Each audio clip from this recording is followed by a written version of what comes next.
नमस्कार साथियों, आज के इस वीडियो में हम बात करेंगे विनोबा भावे यूनिवर्सिटी के सेमेस्टर 2 सेशन 23-27 का एमडीसी पेपर हिंदी का कुछ मोस्ट इंपॉर्टेंट क्वेश्चन के बारे में जो आपके एग्जाम के पॉइंट ऑफ व्यू से काफ़ी इंपॉर्टेंट है। दोस्तों, इसी के साथ आपको बता दें कि यदि अभी तक आपने टेलीग्राम चैनल, व्हाट्सएप चैनल और इंस्टाग्राम में फॉलो नहीं कर रखा है तो आपको तीनों का लिंक डिस्क्रिप्शन बॉक्स में मिल जाएगा। हम यहाँ पर आपको आपकी यूनिवर्सिटी से रिलेटेड सारे अपडेट्स और स्टडी मटेरियल साझा करते हैं। तो यदि आप हमारे साथ जुड़ना चाहते हैं और यूनिवर्सिटी और कॉलेज की नोटिफिकेशन तुरंत पाना चाहते हैं तो अभी आप हमें टेलीग्राम चैनल, व्हाट्सएप चैनल पर फॉलो कर सकते हैं और सभी स्टडी मटेरियल्स और नोटिफिकेशन को तुरंत पा सकते हैं। तो चलिए हम लोग देखते हैं एमडीसी पेपर हिंदी के कुछ मोस्ट इंपॉर्टेंट क्वेश्चन के बारे में। दोस्तों, इस वीडियो में हम आपको एमडीसी पेपर हिंदी का मोस्ट इंपॉर्टेंट क्वेश्चन तो बताएंगे ही, इसी के साथ बहुत सारे स्टूडेंट्स को सिलेबस मालूम नहीं होता है एग्जाम से 1-2 दिन पहले भी, तो कोई बात नहीं। यदि अभी तक आपको सिलेबस नहीं पता है तो पहले आप सिलेबस देख लीजिए, क्योंकि जब तक आप सिलेबस नहीं देखिएगा तब तक आपको सेटिस्फैक्शन नहीं होगा कि ये सिलेबस के अकॉर्डिंग आपका क्वेश्चन है कि नहीं। यदि आपको सिलेबस पहले से ही देखें तो आप वीडियो को आगे करके इंपॉर्टेंट क्वेश्चन को देख सकते हैं, लेकिन जो स्टूडेंट सिलेबस देखना चाहते हैं तो सबसे पहले सिलेबस देख लीजिए। दोस्तों, आपको बता दें कि सबसे पहले आपको बता दें ये कि एमडीसी पेपर का जो सिलेबस है सेमेस्टर 1, सेमेस्टर 2, सेमेस्टर 3 तीनों के लिए सेम है, लेकिन इसमें जो आप सेमेस्टर 1 में लिए हैं वो सेमेस्टर 2 में नहीं ले सकते हैं और जो सेमेस्टर 2 में लिए हैं वो 3 में नहीं ले सकते हैं। तो आइए हम लोग सबसे पहले देखते हैं हिंदी पत्रकारिता एमडीसी 1।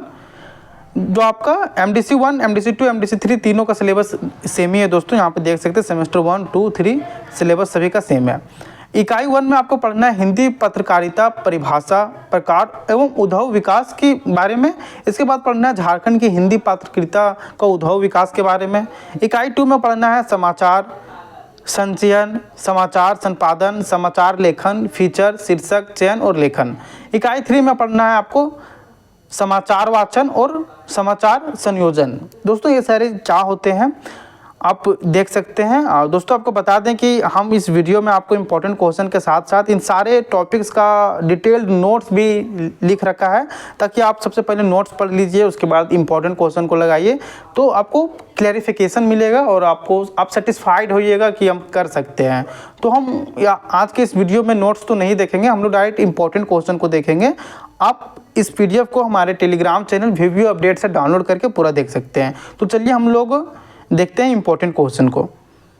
हमने यहाँ पर सबसे पहले इकाई 1, इकाई 2 और इकाई 3 का डिटेल नोट्स यहाँ पर लिख रखा है। इसके बाद हम नीचे यहाँ पर सारे टॉपिक से रिलेटेड जो मोस्ट VVI क्वेश्चन हो सकते हैं जो आपके एग्जाम में पूछे जाएंगे, वे सारे क्वेश्चन को हमने यहाँ पर मेंशन किया है। देख सकते हैं यहाँ से आपका इंपॉर्टेंट क्वेश्चन चालू होता है पेज नंबर 17 से। Important question from all topic. पहला आपका जो क्वेश्चन है हिंदी पत्रकारिता, दोस्तों, हिंदी पत्रकारिता की परिभाषा अथवा उसके स्वरूप को स्पष्ट करें। क्वेश्चन नंबर 1 में आपको से पूछा गया कि हिंदी पत्रकारिता की परिभाषा दें, इसके अलावा उसके स्वरूपों को स्पष्ट करने के लिए बोला जा रहा है। क्वेश्चन नंबर 2 है आपका हिंदी पत्रकारिता का उद्भव कैसे हुआ और उसके विकास को स्पष्ट करें। क्वेश्चन नंबर 3 है समाचार संकलन के प्रमुख स्रोतों का उल्लेख करें। क्वेश्चन नंबर 4 है आपका समाचार लेखन के प्रमुख आयाम का वर्णन करें। क्वेश्चन नंबर 5 है दोस्तों फीचर से आप क्या समझते हैं, इसके विभिन्न रूपों को बताते हुए समाचार और फीचर का पार्थक्य स्पष्ट कीजिए। दोस्तों, पार्थक्य का अर्थ होता है कि अंतर स्पष्ट करने के लिए आपसे बोला जा रहा है। तो यदि आप ये वर्ड को देखते हैं एग्जाम में तो आपको घबराने की कोई ज़रूरत नहीं कि इसका मतलब क्या होता है। इसमें सिंपली आपको दोनों के बीच का अंतर को दिखाना होता है, जिसमें इसमें बोला गया है कि फीचर से आप क्या समझते हैं, इसके विभिन्न रूपों को बताते हुए समाचार और फीचर का पार्थक्य स्पष्ट करें। मतलब समाचार और फीचर में क्या अंतर है, इसे स्पष्ट करने के लिए बोला जा रहा है। और दोस्तों, आपको बता दें कि ये एग्जाम के पॉइंट ऑफ व्यू से काफ़ी इंपॉर्टेंट है। ये एग्जाम में हर बार पूछा जाता है। क्वेश्चन नंबर 5 आपका ये जो सारे क्वेश्चन है, हमने यहाँ पर 9 क्वेश्चन को ले रखा है, ये सारे क्वेश्चन आपके एग्जाम के पॉइंट ऑफ व्यू से काफ़ी इंपॉर्टेंट है। क्वेश्चन नंबर 6 है आपका पत्रकारिता के विविध रूपों पर प्रकाश डालिए, अथवा इसी को अथवा में करके लिखा गया है कि पत्रकारिता के विविध रूप कौन से हैं, संक्षेप में लिखिए। यदि आप अथवा करके आप क्वेश्चन आता है तो आप किन्हीं 2 में एक को लिख सकते हैं। क्वेश्चन नंबर 7 है पुल किसे कहते हैं, पुल का महत्व बताते हुए समाचार बुलेटिन, जिसे हम लोग समाचार वाचन कहते हैं, प्रक्रिया और रूपरेखा प्रस्तुत कीजिए। क्वेश्चन नंबर 8 है दोस्तों समाचार बुलेटिन के निर्माण की प्रक्रिया की विवेचना कीजिए। क्वेश्चन नंबर 9 है समाचार लेखन के गुणों की विवेचना कीजिए, जो एग्जाम के पॉइंट ऑफ व्यू से काफ़ी इंपॉर्टेंट है। दोस्तों ये जो 9 क्वेश्चन है आपके एग्जाम के पॉइंट ऑफ व्यू से काफ़ी इंपॉर्टेंट है। ये सारे क्वेश्चन को आप यदि करके जाते हैं और इस पीडीएफ को पूरा पढ़ के जाते हैं, जैसे जो आपके सिलेबस में टॉपिक है, जो हमने यहाँ पर नोट्स प्रोवाइड कर रखा है, वो सारे नोट्स को और इम्पोर्टेंट क्वेश्चन को करके जाते हैं, तो कंफर्म है कि आपका एक भी मार्क्स एग्जाम में नहीं कटेगा यदि आप सटीक लिख के आते हैं और अच्छे तरीके से लिख के आते हैं। तो चलिए हम लोग क्वेश्चन और आंसर को डिस्कस करते हैं। यहाँ पर हम इस पीडीएफ में आपको आंसर भी बहुत डिटेल में मिलेगा, ताकि आपको समझने में और याद करने में कोई दिक्कत ना हो। क्वेश्चन नंबर 1 है आपका, हिंदी पत्रकारिता की परिभाषा अथवा उसके स्वरूप को स्पष्ट करें। तो चलिए सबसे पहले हम लोग परिभाषा लिखते हैं हिंदी पत्रकारिता का। दोस्तों हिंदी पत्रकारिता वह माध्यम है जिसके द्वारा समाचार, विचार, जानकारी और समाचार संवाद जनता तक पहुंचाए जाते हैं। दोस्तों हिंदी पत्रकारिता क्या है? दोस्तों ये एक माध्यम है जिसके द्वारा हम लोग समाचार, विचार, जानकारी और समाचार संवाद को दूसरे तक पहुंचाते हैं। यह एक महत्वपूर्ण संचार का साधन है जो समाज में हो रहे घटनाओं, सामाजिक मुद्दों, राजनीतिक, सांस्कृतिक, खेल, विज्ञान आदि की जानकारियाँ देने के कार्य करता है। दोस्तों हिंदी पत्रकारिता का महत्वपूर्ण एक संचार का माध्यम है जो समाज में हो रहे घटनाएं, जो किसी भी प्रकार का घटना है, जैसे सामाजिक मुद्दे हो गए, राजनीति हो गई, संस्कृति, खेलकूद, विज्ञान आदि की जानकारियाँ देने का कार्य करता है। इसी के साथ पत्रकारिता का उद्देश्य सूचना का प्रसार करना, लोगों को जागरूक करना और समाज में सुधार की दिशा में योगदान देना होता है। दोस्तों हिंदी पत्रकारिता हिंदी भाषा में समाचार और लेखन कार्य करने की प्रक्रिया को कहा जाता है। तो अब एक वर्ड में यदि एक लाइन में लिखना चाहते हैं कि हिंदी पत्रकारिता होता क्या है, तो आप इसे लिख सकते हैं, क्योंकि वन वर्ड आंसर में क्वेश्चन में भी आता है आपका कि हिंदी पत्रकारिता से आप क्या समझते हैं। एक या 2 लाइनों में उत्तर दीजिए। तो आप ये लिख सकते हैं कि हिंदी पत्रकारिता हिंदी भाषा में संचार और लेखन कार्य करने की प्रक्रिया को कहा जाता है, जिसका प्रमुख उद्देश्य जनता को ताज़ा तरीन खबरों और सूचनाओं से अवगत कराना होता है। जैसे हम लोग अखबार पढ़ते हैं, तो अखबार में क्या होता है, जो हो रही है घटनाएं हमारे आसपास या हमारे ब्लॉक, जिले, राज्य में या देश में, तो वही चीज़ों के बारे में हम लोग पढ़ते हैं। वो हम लोग क्या करते हैं, लोगों को जागरूक कराते हैं, वो ताज़ा तरीन खबरों को बताते हैं। अब ये इसके स्वरूप के बारे में क्या जानते हैं। हिंदी पत्रकारिता का स्वरूप कई प्रकार से देखा जा सकता है, जो समय के साथ विकसित हुआ है। पहला देखते समाचार पत्र। दोस्तों यह सबसे पुरानी और प्रभावी पत्रकारिता की विधि है। समाचार पत्रों में समाज की महत्वपूर्ण घटनाओं और मुद्दों पर लेख, समाचार, विचार आदि प्रकाशित होते हैं। इनमें हिंदी में लिखे गए समाचार, विचार और विश्लेषण होते हैं। इसके बाद पत्रिकाएं में आप लिख सकते हैं कि पत्रिकाएं विशेष प्रकार के विषयों जैसे विज्ञान, साहित्य, कला, सामाजिक समस्याओं आदि पर आधारित होती है। इसमें कई प्रकार के लेख, कविताएं, कहानियां और चर्चाएं होती है। इसी प्रकार आप रेडियो और टेलीविज़न के बारे में लिख सकते हैं कि रेडियो और टेलीविज़न पर हिंदी पत्रकारिता ने एक नया रूप लिया है। तो यहाँ पर लोग स्वरूपों के बारे में लिख रहे हैं, जो समय बाद समय चेंज हुआ। जो आप तो लिख रहे हैं, तो आप रेडियो और टेलीविज़न का भी आपको जिक्र करना पड़ेगा कि रेडियो और टेलीविज़न पर हिंदी पत्रकारिता ने एक नया रूप लिया है। समाचार वाचन, चर्चा, साक्षात्कार आदि के माध्यम से ताज़ा तरीन घटनाओं की जानकारी दी जाती है। इसी प्रकार आप फिर लिख सकते हैं हिंदी पत्रकारिता का विकास कैसे हुआ। दोस्तों हिंदी पत्रकारिता ने समय के साथ बहुत विकास किया है। पहले आप जानते होंगे कि पहले हिंदी पत्रकारिता का आधार अधिकतर साहित्यिक और सांस्कृतिक था, लेकिन आज यह सामाजिक, राजनीति और व्यावसायिक मामलों से जुड़ चुका है। पहले आप जानते होंगे कि हिंदी पत्रकारिता का आधार अधिकतर साहित्यिक और सांस्कृतिक के लिए था, लेकिन आज के डेट में यह सामाजिक, राजनीतिक और व्यावसायिक मामलों से जुड़ चुका है। हिंदी पत्रकारिता ने भारतीय समाज की समस्याओं को उजागर करने, जागरूकता फैलाने और समाज में बदलाव लाने का महत्वपूर्ण कार्य किया है। इसके बाद सारांश लिख सकते हैं या फिर निष्कर्ष देके आप लास्ट में लिख सकते हैं कि हिंदी पत्रकारिता का स्वरूप काफ़ी विविध और व्यापक है। यह समाज को विभिन्न दृष्टिकोणों से सोचने की प्रेरणा देता है और लोकतंत्र में लोगों की सक्रिय भागीदारी को प्रोत्साहित करता है। दोस्तों पत्रकारिता का यह स्वरूप समय के साथ बदलते समाज और तकनीकी परिवर्तनों के साथ विकसित होता गया है। दोस्तों आप इस पीडीएफ को हमारे टेलीग्राम चैनल वीवीओ अपडेट से डाउनलोड कर सकते हैं और इस पूरे क्वेश्चन आंसर को पढ़ सकते हैं। आइए देखते हैं क्वेश्चन नंबर 2। क्वेश्चन नंबर 2 है आपका, हिंदी पत्रकारिता का उद्भव कैसे हुआ और उसके विकास को स्पष्ट करिए। तो आइए देखते हैं। सबसे पहले हिंदी पत्रकारिता का उद्भव और विकास के बारे में बात करते हैं हम लोग। दोस्तों, हिंदी पत्रकारिता का प्रारंभ भारतीय समाज में ब्रिटिश शासन के दौरान हुआ था। इसका उद्भव और शुरुआत कब हुआ था? ब्रिटिश शासन के दौरान हुआ था। ब्रिटिश सरकार के साम्राज्यवादी दृष्टिकोण के कारण भारतीय समाज में जागरूकता और सामाजिक सुधार की आवश्यकता महसूस होने लगी थी। इस आवश्यकता को पूरा करने के लिए पत्रकारिता ने महत्वपूर्ण भूमिका निभाई। हिंदी पत्रकारिता की शुरुआत 19वीं सदी के मध्य में हुई थी। हिंदी पत्रकारिता की शुरुआत कब हुई थी? 19वीं शताब्दी के मध्य में हुई थी, जब भारतीय समाज के औपनिवेशिक शासन के खिलाफ आंदोलन तेज हो रहे थे और लोगों को जागरूक करने के लिए एक प्रभावी साधन की आवश्यकता थी। इसके बाद हिंदी पत्रकारिता की शुरुआत 1826 में हुई थी, जब हिंदू पत्रिका नामक पहला हिंदी समाचार पत्र प्रकाशित हुआ था। दोस्तों, आप ये लाइन आपके एग्जाम के पॉइंट ऑफ व्यू से काफ़ी इंपॉर्टेंट है। प्रारंभिक दौर, मतलब हम लोग हिंदी पत्रकारिता का विकास के बारे में चर्चा कर रहे हैं, तो हम लोग शुरुआत से चर्चा करेंगे कि प्रारंभिक दौर कैसा था। तो दोस्तों, हिंदी पत्रकारिता की शुरुआत कब हुई थी? 1826 में हुई थी, जब हिंदू पत्रिका नामक पहला हिंदी समाचार पत्र प्रकाशित हुआ था।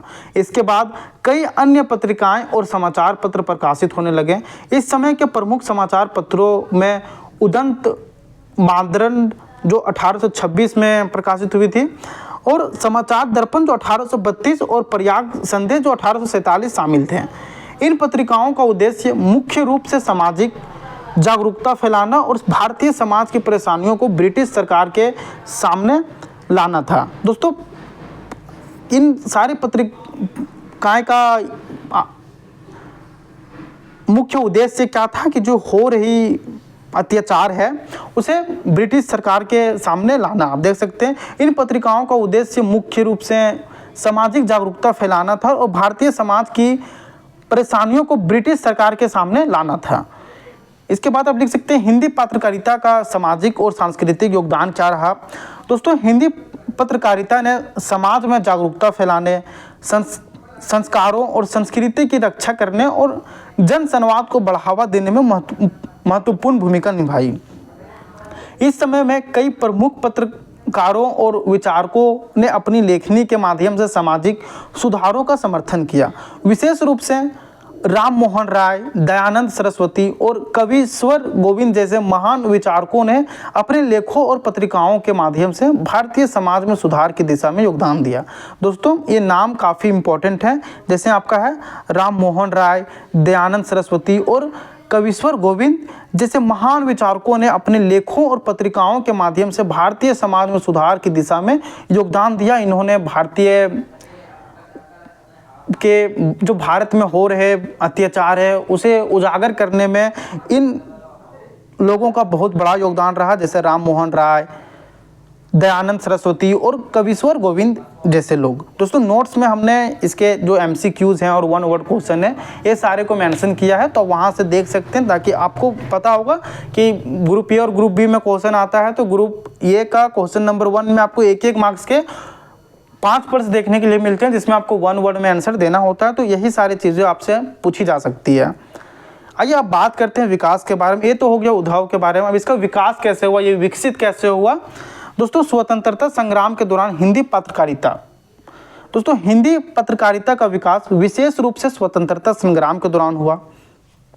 पत्रकारों ने जन जागरण के लिए पत्रकारिता का उपयोग किया और स्वतंत्रता संग्राम को गति दी। बंकिम चंद्र चट्टोपाध्याय और लाला लाजपत राय जैसे महान स्वतंत्रता सेनानियों ने अपनी पत्रिकाओं के माध्यम से भारतीय जनता में ब्रिटिश शासन के खिलाफ विद्रोह की भावना पैदा की। स्वतंत्रता संग्राम के दौरान हिंदी पत्रकारिता ने एक शक्तिशाली हथियार के रूप में कार्य किया। इसके बाद 20वीं शताब्दी में हिंदी पत्रकारिता का क्या विकास हुआ, तो 20वीं शताब्दी में हिंदी पत्रकारिता ने एक नया रूप लिया। महात्मा गांधी ने हिंदी पत्रकारिता के माध्यम से जन जागरूकता फैलाने का कार्य किया। उनके द्वारा प्रकाशित नवजीवन और हिंद स्वराज जैसी पत्रिकाओं ने भारतीय समाज को जागरूक किया और स्वतंत्रता संग्राम में महत्वपूर्ण योगदान दिया। इस समय में हिंदी पत्रकारिता ने न केवल राजनीतिक मुद्दों पर प्रकाश डाला बल्कि समाज के विभिन्न पहलुओं जैसे शिक्षा, महिलाओं के अधिकार और समाज में फैली कुरीतियों के खिलाफ भी आवाज़ उठाई। इसके बाद आप लिख सकते हैं पारंपरिक से आधुनिक हिंदी पत्रकारिता की ओर। दोस्तों यदि आप पॉइंट डाल के लिखिएगा ना तो आप कम भी लिखिएगा तो आपका आंसर काफ़ी स्पष्ट लगता है और आप और भी अच्छे से पढ़ने के लिए आप इस PDF को डाउनलोड कर सकते हैं।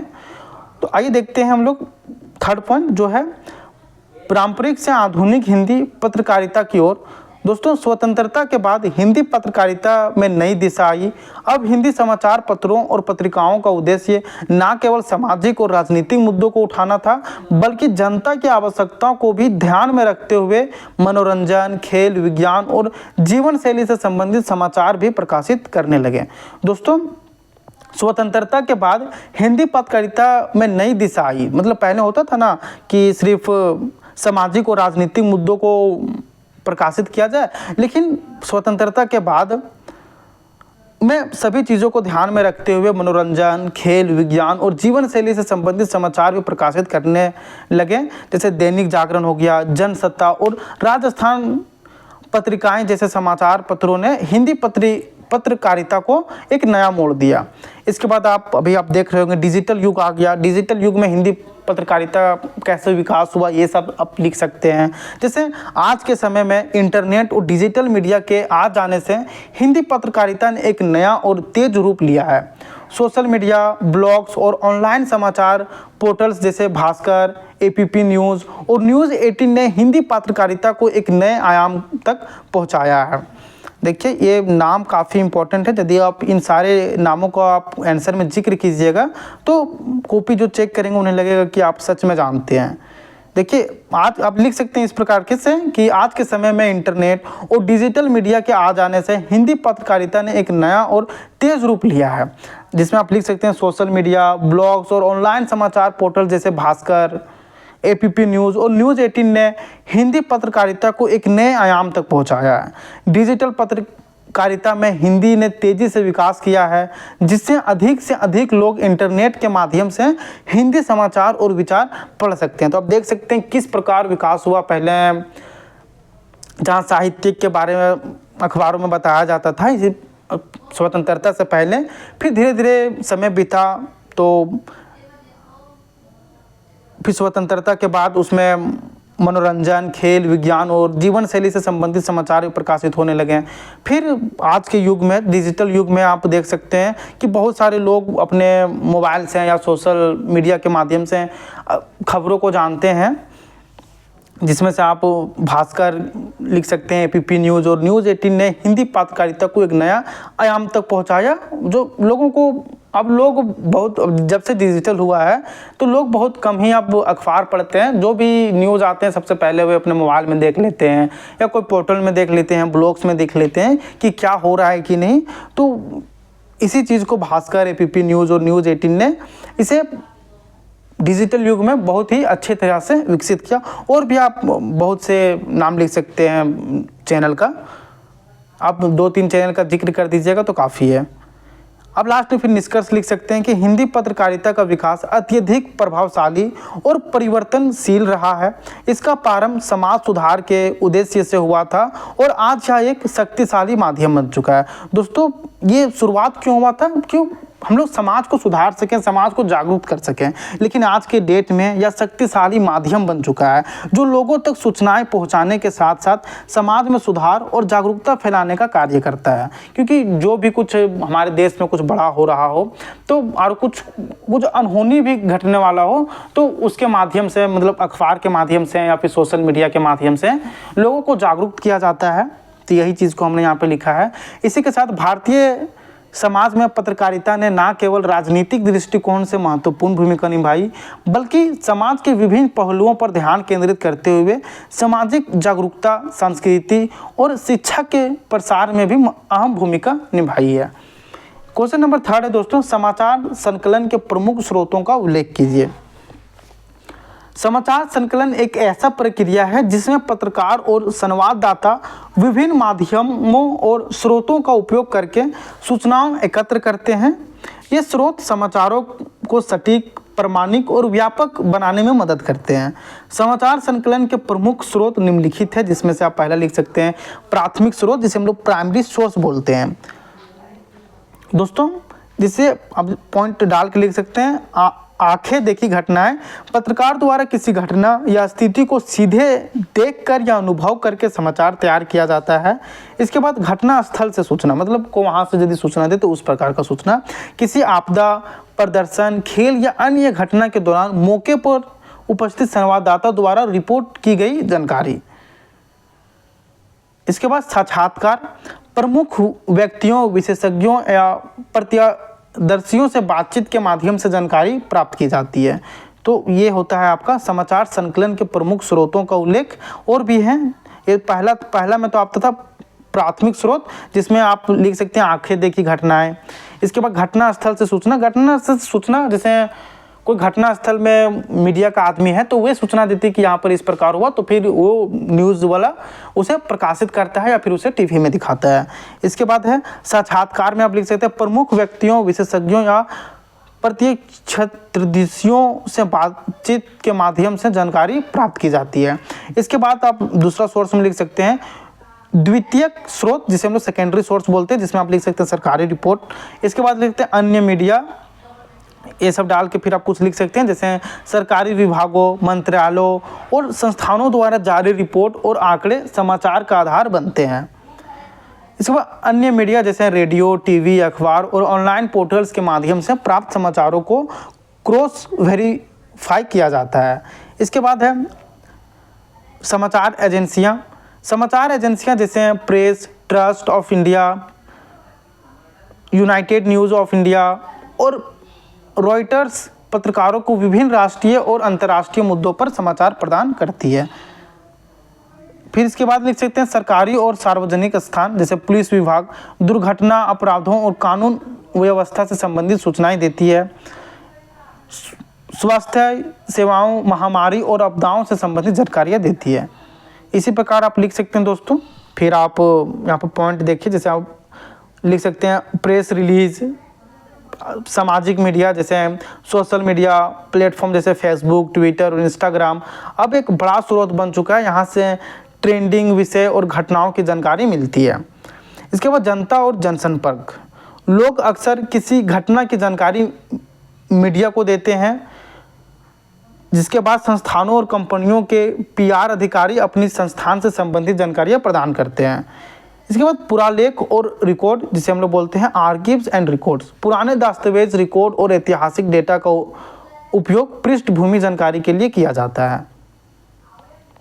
फिर इसी प्रकार आप हर क्वेश्चन के जैसे लास्ट में लिख सकते हैं निष्कर्ष कि समाचार संकलन के लिए उपरोक्त सभी स्रोत अत्यंत महत्वपूर्ण हैं। स्रोत क्या क्या थे, जैसे संदर्भ, पुस्तकें और साहित्य। सोर्स कहने का मतलब वे कहाँ से सब चीज़ इकट्ठा करते हैं, तो वही सारा चीज़ें हो गए स्रोत आपका। तो यहाँ पे देख सकते हैं कई सारे स्रोत हैं। पहला तो आपका था प्राइमरी स्रोत, जिसका मतलब प्राथमिक स्रोत। इसके बाद सेकेंडरी सोर्स, फिर न्यू एजेंसीज मतलब समाचार एजेंसियाँ, इसके बाद प्रेस रिलीज, सामाजिक मीडिया, ये सब सोर्स हो गए आपका। तो दोस्तों, समाचार संकलन के लिए उपरोक्त सभी स्रोत अत्यंत महत्वपूर्ण है। एक कुशल पत्रकार को इन स्रोतों का विवेकपूर्ण उपयोग करना चाहिए ताकि समाचार सटीक, निष्पक्ष और प्रामाणिक हो, क्योंकि आप कुछ भी नहीं दिखा सकते, क्योंकि उसमें बहुत सारे लोग जुड़े हुए होते हैं। तो सारी चीज़ों का क्रॉस वेरिफिकेशन होता है कि सब चीज़ सही है कि नहीं, वहाँ से बताई गई चीज़ें सब सही है कि नहीं, सारी चीज़ों को एक बार क्रॉस वेरिफिकेशन किया जाता है, तब उसे प्रकाशित किया जाता है और तब उसे सोशल मीडिया में या फिर न्यूज़ में दिखाया जाता है। निष्पक्ष और प्रामाणिक हो। इन स्रोतों का उपयोग करते समय विश्वसनीयता और तथ्य जांच पर विशेष ध्यान देना आवश्यक है।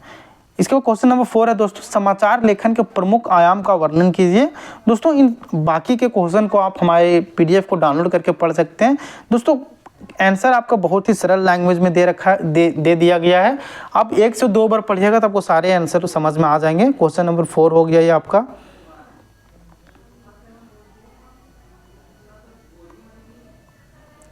क्वेश्चन नंबर 5 है दोस्तों, फीचर से आप क्या समझते हैं? इसके विभिन्न रूपों को बताते हुए समाचार और फीचर का पार्थक्य के स्पष्ट कीजिए। दोस्तों ये एग्जाम के पॉइंट ऑफ व्यू से काफ़ी इंपॉर्टेंट है, तो इसे जरूर कर लीजिएगा।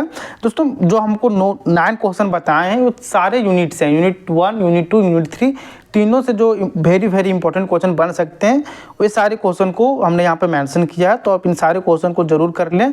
देख सकते हैं यहाँ पर हमने जिसमें जो डिफरेंस पूछा गया है, डिफरेंस को भी यहाँ पे लिखा गया है। इसी प्रकार क्वेश्चन नंबर 6 था आपका, पत्रकारिता के विविध रूपों पर प्रकाश डालिए अथवा पत्रकारिता के विविध रूप कौन से हैं, संक्षेप में लिखिए। तो दोस्तों ये सारे क्वेश्चन का आंसर आप इस पीडीएफ से देख सकते हैं, क्योंकि आपका 4 तारीख का एग्जाम है तो वीडियो काफ़ी लंबा हो जाएगा, क्योंकि अभी 25 मिनट हो गया और हम लोग 3 क्वेश्चन को ही देखें। कोई बात नहीं, आप इस पीडीएफ को डाउनलोड करके बाकी सारे क्वेश्चनों को देख सकते हैं और क्वेश्चन नंबर 1, 2, 3 भी देख सकते हैं। इस वीडियो में हम आपको इंपॉर्टेंट क्वेश्चन के साथ साथ जो आपके सिलेबस में टॉपिक से भी सारे टॉपिक्स का इंपॉर्टेंट क्वेश्चन विथ MCQs और 1 वर्ड आंसर भी दे रखा है। दोस्तों इसी के साथ आपको बता दें कि यदि आप आगे के सेमेस्टर को और भी अच्छे से करना चाहते हैं तो अभी इंस्टॉल कीजिए धनबाद मैथ्स एकेडमी। यहाँ पर आपको सभी सेमेस्टर का क्लासेस चलता है, जैसे daily live classes, class notes का PDF, DMA गेस्ट पेपर और PYQ जैसे सारी सुविधाएं आपको दी जाती है, ताकि आपको एक पता चल सके कि एग्जाम में किस प्रकार का प्रश्न पूछा जाता है। क्योंकि बहुत सारे स्टूडेंट बस ये जानना चाहते हैं कि आखिर प्रश्न किस तरह का आता है। तो हम लोग का टीम आपको PYQs देती है, डाउट डिस्कशन ग्रुप जैसी सुविधाएं देती है, ताकि आपको कोई भी डाउट हो एग्जाम से रिलेटेड, कोर्स से रिलेटेड या पढ़ाई से रिलेटेड, तो वहां पर आप 24/7 कभी भी पूछ सकते हैं। तो यदि आप आगे के सेमेस्टर को और भी अच्छा करना चाहते हैं तो अभी इंस्टॉल कीजिए धनबाद मैथ्स एकेडमी और अपनी तैयारी को और बेहतर बनाइए। दोस्तों आपको बता दें कि धनबाद मैथ्स एकेडमी ना सिर्फ VVU हजारीबाग का बल्कि झारखंड के सभी यूनिवर्सिटीज़ के लिए डेडिकेटेड कोर्सेज करवाती है, जैसे आपका BBMQ Dhanbad, SKMU Dumka, Ranchi university, Kolhan university जैसे सभी यूनिवर्सिटीज़ के लिए डेडिकेटेड कोर्सेज चलती है। तो यदि आप अच्छे से पढ़ाई करना चाहते हैं, अपने भविष्य को और भी बेहतर बनाना चाहते हैं तो अभी जुड़िए धनबाद मैथ्स एकेडमी एप्लीकेशन से और अपने पढ़ाई को और भी बेहतर बनाइए। कोई भी जानकारी के लिए आप इस नंबर पर कॉल कर सकते हैं 8340791994 पर। और दोस्तों आप इस PDF को जरूर डाउनलोड कर लें और सारे टॉपिक्स को अच्छे से पढ़ें। दोस्तों यदि आपके कोई भाई या दोस्त में कोई झारखंड TGT का तैयारी करना चाहते हैं तो उन्हें ज़रूर बताएं। एप्लीकेशन में TGT झारखंड का भी फुल कोर्सेज करवाया जा रहा है, जिसमें आपका लाइव क्लासेस इंक्लूड है, क्लास नोट्स का PDF, test series, mock test और डेमो क्लास भी अवेलेबल है। वो पहले डेमो क्लास देख सकते हैं, उसके बाद यदि वे चाहते हैं, इच्छुक हैं TGT झारखंड की तैयारी करने के लिए तो वे कर सकते हैं। दोस्तों यदि वीडियो आपको अच्छी लगी है तो वीडियो को लाइक करें और चैनल को सब्सक्राइब करें, क्योंकि हम आपके लिए ऐसा ही इंपॉर्टेंट क्वेश्चन और कॉलेज और यूनिवर्सिटी से अपडेट्स लाते रहते हैं। धन्यवाद दोस्तों।